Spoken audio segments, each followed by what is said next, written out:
Hello mga megs, mag-DIY ko aning ako ang sakyanan og kanang mini electric fan. Mao ni siya mga megs. Ako ning tawran kay alimuot kayo wa mi electric fan kung dili mag-aircon. Mao na ni siya akong wiring niya. Mao ni akong gipangita nga positive mga megs, mao ni mahatag supply tanawa. Mao ni siya connection sa katong chargeranan.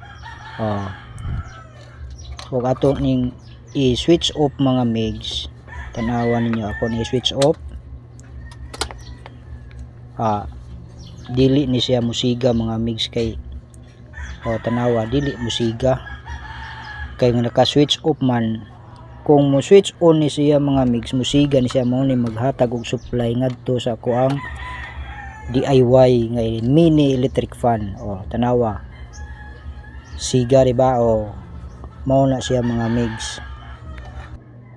Butangan na to fuse mga megs kay para iwas sunog mga megs. Mao na ni siya mga megs. Ato na ni siyang i-testingan og mo andar ba testingan na to andar di ba? Mao na ni siya. Ato na ning i-proper na to og wiring. Unya kaning iyang saksakan mga megs dili na ni magamit. Mao ni siya mga megs. Ako ang buhatan ni siya kuan holder. Mao ni siya akong gitaod mga megs. Malig-on baka ni tanawa mga megs. Mao na ni resulta mga megs sa final mga megs. Tanawa number 1 andar na siya mga megs. Ma 360 pa na ato ang electric fan diha nga gamay mga megs para dili ta alimutan diha sa sud mga megs.